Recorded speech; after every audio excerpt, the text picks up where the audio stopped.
কাল রাত থেকেই কিন্তু বৃষ্টি হচ্ছে, সকালে উঠে দেখি তখনও বৃষ্টি হচ্ছে। তখন মনে প্রাণে দোয়া করতে লাগলাম, আল্লাহ প্লিজ আজকে বৃষ্টিটা আরেকটু রাখো যেন আমি আজকে প্রাইভেট না যেতে পারি। আলহামদুলিল্লাহ অবশেষে দোয়া কবুল হলো, প্রাইভেট যাওয়াই হলো না। কিন্তু শান্তি কি আর পেলাম না রে ভাই। মন ঘুম থেকে উঠে গেল, ওকে কোলে নেওয়া, খেলা দেওয়া, পুরো সকালটাই ওর পেছনে চলে গেল। তারপর আর কি, তারপর বিছানাটা গুছাতে হলো। আর এমনি প্রতিদিনই তো আমি স্কুলে থাকি, তখন আম্মু গুছায়। আর আজকে যেহেতু আমি বাসায় আছি, আজকে আমি গুছালাম। দেখেন আলমারির অবস্থা কি করে রাখছি, মনে হচ্ছে আলমারিটা খুললেই এখন ভূমিকম্প হবে, মানে সব জিনিস নিচে পড়ে যাবে। তো এবার আসি আসল কাহিনীটা। আমরা যেহেতু জয়েন্ট ফ্যামিলিতে থাকি, মানে একদিকে আমার চাচুর ফ্যামিলি, আরেকদিকে আমাদেরটা।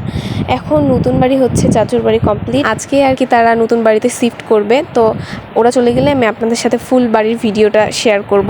আমাদেরও কিন্তু একটা বাড়ি তৈরি হচ্ছে, যেটা এখনো কমপ্লিট হয় নাই, মানে এখনো ছাদ দেওয়া বাকি। ছাদ দিলেই বাকি কাজগুলো সব শেষ হয়ে যাওয়ার পর আমি সেই বাড়িরও হোম ট্যুর আপনাদের সাথে শেয়ার করব। সো এই ছিল আজকের ব্লগটা আপনাদের কাছে কেমন লেগেছে অবশ্যই কমেন্ট করে জানাবেন।